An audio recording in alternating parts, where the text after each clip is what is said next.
ಆತ್ಮೀಯ ಬಂಧುಗಳೇ, ಶ್ರದ್ಧೆಯ ತಂದೆ ತಾಯಿಯಂದಿರೇ, ನಲ್ಮೆಯ ಸಾಹಿತ್ಯಾಭಿಮಾನಿಗಳೇ, ಜಡ ಮತ್ತು ಜೀವ ಇದರ ಬಗ್ಗೆ ನಾವು ಹಿಂದಿನ ಕಗ್ಗದಲ್ಲೂ ಕೂಡ ಬಹಳ ಸುಂದರವಾದಂಥ ವಿವರಣೆಯನ್ನು ನೋಡಿದ್ವಿ. ಇಲ್ಲಿ ಮತ್ತೊಂದು ಸುಂದರವಾದಂಥ ಒಂದು ದೃಷ್ಟಾಂತದೊಂದಿಗೆ ಅದನ್ನು ಇನ್ನಷ್ಟು ಹೆಚ್ಚು ವಿವರವಾಗಿ ಹೇಳೋದಕ್ಕೆ ಪ್ರಯತ್ನ ಪಡ್ತಾ ಇದ್ದಾರೆ DVG ಅವರು. ಕೆಲವೊಂದು ಜಡವಾಗಿ ನಿಂತಿರುವಂತಹ ವಸ್ತುಗಳು ಅದರೊಳಗಿರುವಂತಹ ಅಗಾಧವಾದಂತಹ ಚೈತನ್ಯವನ್ನು ಕಂಡುಕೊಂಡಾಗ ಏನೆಲ್ಲ ಅಪ್ರತಿಮವಾದಂತಹ ಘಟನೆಗಳು ಮತ್ತು ಪ್ರಸ್ತುತಿಗಳು ನಡೆಯುತ್ತೆ ಅನ್ನೋದಕ್ಕೆ ಒಂದು ಸುಂದರವಾದಂತಹ ಉದಾಹರಣೆಯನ್ನು ಕೊಡ್ತಾ ಈ ಒಂದು ಕಗ್ಗವನ್ನು ಹೇಳ್ತಾ ಇದ್ದಾರೆ DVG ಅವರು. ಜಡ ಮತ್ತು ಜೀವ ಎಂಬಂತಹ ಒಂದು ಸುಂದರವಾದಂತಹ ಪರಿಕಲ್ಪನೆಯ ಅಗಾಧವಾದ ವಿಸ್ತೃತ ವಿವರಣೆ ಇಲ್ಲಿ ನಮಗೆ ಸಿಗ್ತಾ ಹೋಗುತ್ತೆ. ಜಡ ಮತ್ತು ಚೈತನ್ಯ ಈ ಎರಡೂ ಕೂಡ ಮನುಷ್ಯನ ಒಂದು ಸ್ವಭಾವದೊಳಗಿರುವಂತಹ ಅಥವಾ ಮನುಷ್ಯನಿಗೆ ಬೇಕಾಗೇ ಇರುವಂತಹ ಅತಿ ಸೂಕ್ಷ್ಮ ಪ್ರಕ್ರಿಯೆಗಳು ಅಂತಂದರೆ ತಪ್ಪಾಗಲ್ಲ. ಈ 109ನೇ ಕಗ್ಗ ಅದನ್ನು ತುಂಬ ಸುಲಭವಾಗಿ ಮನಸ್ಸಿಗೆ ಮುಟ್ಟು ಹಾಗೆ ವಿವರಿಸ್ತಾ ಹೋಗುತ್ತೆ. ಈ 109ನೇ ಕಗ್ಗ ಹೀಗಿದೆ.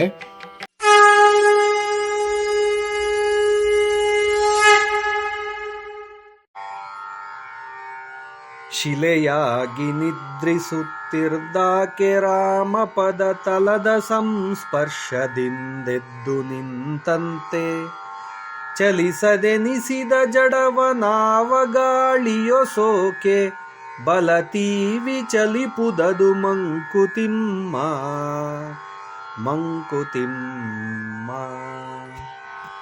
ಶಿಲೆಯಾಗಿ ನಿದ್ರಿಸುತ್ತಿರ್ದಾಕೆ ರಾಮಪದ ತಲದ ಸಂಸ್ಪರ್ಶದಿಂದೆದ್ದು ನಿಂತಂತೆ ಅಂತ. ಇದು ಬಹಳ ಅದ್ಭುತವಾದಂತಹ ಒಂದು ದ್ಯೋತಕ ಅಥವಾ ಉದಾಹರಣೆ ಅಂತ ಹೇಳ್ಬೋದು. ನಮಗೆಲ್ಲರೂ ಕೂಡ ಗೊತ್ತಿದೆ, ಶಿಲೆಯಾಗಿ ನಿದ್ರಿಸ್ತಾ ಇದ್ದವಳು ಗೌತಮ ಋಷಿಯ ಪತ್ನಿ ಅಹಲ್ಯೆ. ಅವಳ ಬಗ್ಗೆ ಒಂದಷ್ಟು ವಿಚಾರವನ್ನು ಹೇಳಿಬಿಟ್ಟು ಈ ಒಂದು ಕಗ್ಗವನ್ನು ವಿವರಿಸುವಂತಹ ಒಂದು ಪ್ರಯತ್ನವನ್ನು ಮಾಡ್ತೇನೆ. ಯಾರು ಇದು ಅಹಲ್ಯೆ? ಬಹಳ ಹಿಂದಿನ ಕಾಲದಲ್ಲಿ ಮಹರ್ಷಿ ಗೌತಮ ಎಂಬಂತಹ ಮಹಾ ತಪಸ್ವಿ ಇದ್ರು. ಅವರ ಆಶ್ರಮ ಅರಣ್ಯದ ಮಧ್ಯದಲ್ಲಿತ್ತು. ತಪಸ್ಸು, ಶಾಂತಿ, ನಿಯಮ, ಧರ್ಮ ಇವುಗಳೇ ಆಶ್ರಮದ ಉಸಿರಾಗಿತ್ತು. ಆ ಆಶ್ರಮದಲ್ಲಿ ವಾಸಿಸ್ತಾ ಇದ್ದವರು ಅಹಲ್ಯೆ. ಅಪರೂಪದ ಸೌಂದರ್ಯ ಮತ್ತು ಶೀಲ ಹೊಂದಿದ ಸ್ತ್ರೀ. ದೇವತೆಗಳ ರಾಜ ಇಂದ್ರ ಅಹಲ್ಯ ಸೌಂದರ್ಯಕ್ಕೆ ಮೋಹಗೊಳ್ತಾನೆ. ತನ್ನ ಮೋಹದಿಂದ ಧರ್ಮವನ್ನೇ ಮರೆತು ಗೌತಮ ರೂಪವನ್ನು ತಾಳ್ಕೊಂಡು ಆಶ್ರಮಕ್ಕೆ ಬರ್ತಾನೆ. ಅಹಲ್ಯೆ ಕ್ಷಣಕಾಲ ಸಂಶಯಗೊಂಡರೂ ಕೂಡ ದೈವಿ ಶಕ್ತಿ ಇದೇ ಆಗಿರೋದ್ರಿಂದ ಅದನ್ನು ಅರಿತು ಮೌನವಾಗಿ ನಿಂತು ಬಿಡ್ತಾಳೆ. ಸ್ವಲ್ಪ ಸಮಯದ ನಂತರ ಮಹರ್ಷಿ ಗೌತಮರು ಆಶ್ರಮಕ್ಕೆ ಮರಳಿದಾಗ ತಮ್ಮ ತಪೋಶಕ್ತಿಯಿಂದ ನಡೆದ ಎಲ್ಲ ವಿಚಾರವನ್ನು ತಿಳಿದುಕೊಳ್ತಾರೆ. ಧರ್ಮಭಂಗವನ್ನು ಸಹಿಸಲಾರದ ಅವರು ಇಂದ್ರನಿಗೆ ಶಾಪವನ್ನು ಕೊಡ್ತಾರೆ. ನೀನು ಸಹಸ್ರ ಚಿಹ್ನೆಗಳೊಂದಿಗೆ ಲೋಕದಲ್ಲಿ ಅಪಮಾನವನ್ನು ಅನುಭವಿಸ್ತಾ ಇರಬೇಕು ಅಂತ. ಅವು ಅದ ನಂತರ ಸಹಸ್ರ ನಯನಗಳಾದವು. ಆದ್ದರಿಂದ ಇಂದ್ರನ ನಾವು ಈಗಲೂ ಕೂಡ ಸಹಸ್ರ ನೇತ್ರ ಅಂತ ಕರಿತೀವಿ. ಅಹಲ್ಯ ಕಡೆ ತಿರುಗಿ ಗೌತಮರು ಹೇಳ್ತಾರೆ, ನೀನು ಜಾಗೃತವಾಗಿಯೇ ತಪ್ಪು ಕಂಡು ಮೌನವಾಗಿದ್ದೆ, ಆದ್ದರಿಂದ ಶಿಲೆಯಾಗಿ ಇಲ್ಲಿ ನಿದ್ರಿಸು. ಆದರೆ ರಾಮನ ಪಾದಸ್ಪರ್ಶದಿಂದ ನಿನ್ನ ಶುದ್ಧೀಕರಣವಾಗುವುದು ಅಂಥೇಳಿ ಶಾಪವನ್ನು ಕೊಡ್ತಾರೆ. ಹೀಗೆ ಅಹಲ್ಯೆ ಶಿಲೆಯಾಗಿ ಪರಿವರ್ತಿತಳಾಗ್ತಾಳೆ. ವರ್ಷಗಳೇ ಕಳೆದು ಹೋಗುತ್ತವೆ. ಋಷಿಗಳು ಬಂದು ಹೋಗ್ತಾರೆ. ಮಳೆಯು ಸುರಿಯುತ್ತೆ. ಸೂರ್ಯೋದಯ ಸೂರ್ಯಾಸ್ತಮ ನಡೀತಾ ಇರುತ್ತೆ. ಆದರೆ ಶಿಲೆಯಾಗಿದ್ದ ಅಹಲ್ಯೆ ಮಾತ್ರ ನಿಶ್ಚಲವಾಗಿ ಕಾಯ್ತಾ ಇರ್ತಾಳೆ.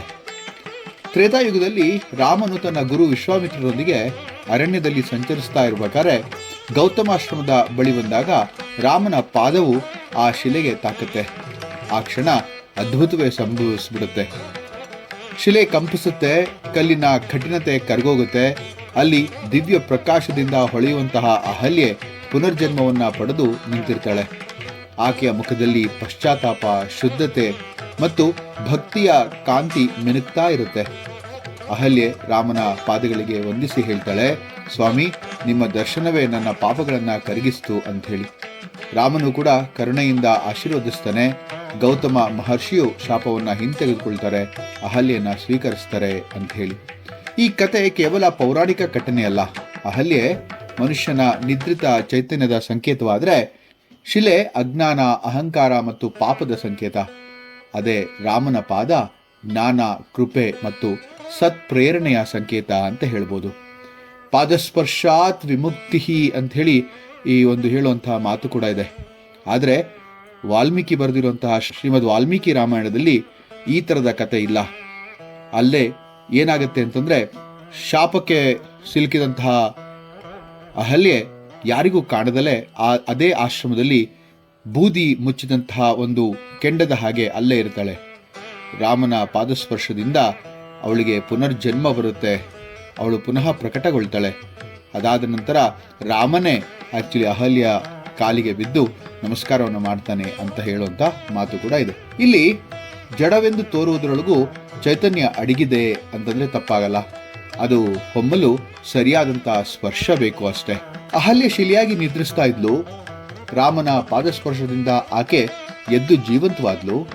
ಅದೇ ರೀತಿ ಸಂಪೂರ್ಣ ಜಡವೆಂದು ಕಂಡುಬರುವಂತಹ ವಸ್ತುವು ಒಂದು ಪ್ರಬಲ ಶಕ್ತಿಯ ಸ್ಪರ್ಶದಿಂದ ಚಲಿಸಲು ಆರಂಭಿಸುತ್ತೆ ಅಂದ್ರೆ ತಪ್ಪಾಗಲ್ಲ ಅಲ್ವಾ?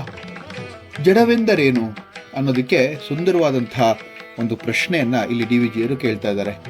ಕಗ್ಗದ 3ನೇ ಸಾಲು ಅದನ್ನ ಪ್ರಶ್ನಿಸುತ್ತೆ ನೋಡಿ. ಚಲಿಸದೆನಿಸಿದ ಜಡವನಾವ ಗಾಳಿಯು ಸೋಕೆ, ಜಡವೆಂದು ಕಂಡು ವಸ್ತುವು ಗಾಳಿಯ ಸ್ಪರ್ಶದಿಂದ ಚಲಿಸುತ್ತೆ ಅಂದ್ರೆ ಜಡವು ಕೂಡ ಶಕ್ತಿಗೆ ಪ್ರತಿಕ್ರಿಯಿಸುತ್ತೆ ಅಂತ ಆಯ್ತು. ಹಾಗಾದ್ರೆ ನಹಿ ಕಶ್ಚಿತ್ ಕ್ಷಣಮಪಿ ಜಾತು ತಿಷ್ಠತ್ಯ ಕರ್ಮಕೃತ್ ಅಂತ ಹೇಳಿ ಒಂದು ಸಂಸ್ಕೃತದ ವಾಕ್ಯ ಈ ಭಗವದ್ಗೀತೆಯಲ್ಲಿ ಬರುತ್ತೆ. ಯಾವುದು ಕೂಡ ಕ್ಷಣ ಮಾತ್ರವೂ ಚಲನೆಯಿಂದ ಇಲ್ಲ ಅನ್ನೋದಿಲ್ಲ, ಎಲ್ಲವೂ ಕೂಡ ಚಲಿಸ್ತಾ ಇದೆ ಅಂತ ಅರ್ಥ. ವಿಜ್ಞಾನದ ದೃಷ್ಟಿಯನ್ನೇ ನೋಡಿ. ಕಲ್ಲು ಅಣುಗಳಿಂದ ಕೂಡಿದೆ, ಅಣು ನಿರಂತರ ಚಲನೆಯಲ್ಲಿದೆ, ಚಲನೆ ಶಕ್ತಿಯಾಗಿರುತ್ತೆ. ಹೀಗೆ ಪೂರ್ಣ ಜಡ ಎಂಬುದು ಇಲ್ಲಿ ಇಲ್ಲವೇ ಇಲ್ಲ ಅಂತ ಆಯ್ತು. ಹಾಗಾದ್ರೆ ತತ್ವದ ದೃಷ್ಟಿಯಿಂದ ನೋಡಿದ್ರು ಕೂಡ ಚೈತನ್ಯ ಎಲ್ಲೆಡೆ ವ್ಯಾಪಿಸಿದೆ. ವ್ಯಕ್ತವಾಗದಿದ್ರೆ ಜಡವೆಂದು ತೋರುತ್ತೆ ಅಷ್ಟೇ. ಚೈತನ್ಯ ಆತ್ಮ ಸರ್ವಭೂತೇಶು ಗೂಢಾಹ ಅಂತ ಕಠೋಪನಿಷತ್ ಹೇಳುತ್ತೆ. ಜೀವನದ ಉದಾಹರಣೆಗಳು ಬಹಳಷ್ಟು. ಒಬ್ಬ ವಿದ್ಯಾರ್ಥಿ ಬುದ್ಧಿಹೀನ ಅಂತ ಕರೆಯಲ್ಪಡಬಹುದು, ಆದರೆ ಶ್ರೇಷ್ಠ ಗುರುವಿನ ಸ್ಪರ್ಶ, ಆ ವಿದ್ಯಾರ್ಥಿಯ ಆತ್ಮವಿಶ್ವಾಸ ಮತ್ತೆ ಪ್ರತಿಭೆ ಆ ಒಂದು ಗುರುವಿನ ಸ್ಪರ್ಶದಿಂದ ಹೊರಹೊಮ್ಮುತ್ತೆ ಅಂದ್ರೆ ತಪ್ಪಾಗಲ್ಲ ಅಲ್ವಾ?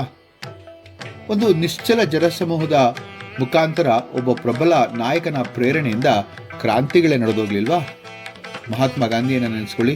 ಒಬ್ಬ ಧೀಮಂತ ವ್ಯಕ್ತಿ ಹೇಗೆ ಇಡೀ ಪ್ರಪಂಚವನ್ನೇ ತನ್ನ ಕಡೆ ನೋಡುವಂತೆ ಮಾಡಲಿಲ್ವಾ? ದೀಪದಲ್ಲಿ ಎಣ್ಣೆ ಬತ್ತಿ ಇರುತ್ತೆ, ಒಂದು ಬೆಂಕಿಯ ಸ್ಪರ್ಶ ಮಾತ್ರ ಬೇಕಲ್ವಾ ಅದು ಬೆಳಗಿ ಪ್ರಕಾಶವನ್ನು ಕೊಡೋದಕ್ಕೆ. DVGಯವರು ಹೇಳೋದೇನಪ್ಪಾ ಅಂದ್ರೆ, ಜಡವೆಂದರೆ ಚೈತನ್ಯ ರಹಿತವಲ್ಲ, ಚೈತನ್ಯ ಮೌನವಾಗಿದೆ ಅಷ್ಟೇ. ಸ್ಪರ್ಶವೇ ಪ್ರೇರಣೆ, ಪ್ರೇರಣೆಯೇ ಪರಿವರ್ತನೆ. ಅಂದ್ರೆ ಸ್ಪರ್ಶ ಮಾತ್ರೇನ ಚೈತನ್ಯಂ ಪ್ರಕಾಶತೆ ಅಂತ ಹೇಳಿ ಹೇಳ್ಬೋದು ಅಂತ ಅನ್ಸುತ್ತೆ. ಅಹಲ್ಯೆ ಶಿಲೆಯಾದದ್ದು, ರಾಮನ ಪಾದದಿಂದ ಆಕೆ ಪುನರ್ಜನ್ಮವನ್ನು ಪಡೆದದ್ದು, ಅದೆಲ್ಲ ಕೂಡ ಒಂದು ಕತೆ ಅಂತ ಅನ್ಸಲ್ಲ.